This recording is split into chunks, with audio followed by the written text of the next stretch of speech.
এক ছিল কুকি নামে এক দুষ্টু ছেলে। সারাদিন সে খেলাধুলো আর দৌড়ঝাঁপ করত। কিন্তু তার এক সমস্যা ছিল, যতবারই সে দৌড়াত তার জুতো ছিঁড়ে যেত।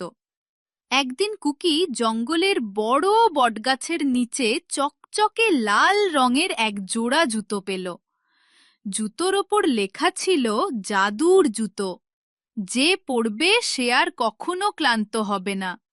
কুকি তাড়াতাড়ি জুতো পরে ফেলল, আর হঠাৎ করেই জুতোগুলো কথা বলতে শুরু করলো।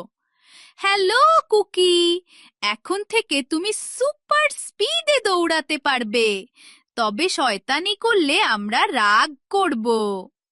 কুকি খুশি হয়ে দৌড়ঝাঁপ শুরু করলো। সে মাঠে প্রজাপতির পেছনে ছুটল, পুকুর পাড়ে ব্যাঙের সঙ্গে দৌড় প্রতিযোগিতা করল, আর বন্ধুদের নানা রকম কেরামতি দেখালো। কিন্তু একদিন কুকি দুষ্টুমি করল। তার বন্ধু পিঙ্কির ঘুড়ি আকাশে উড়ছিল।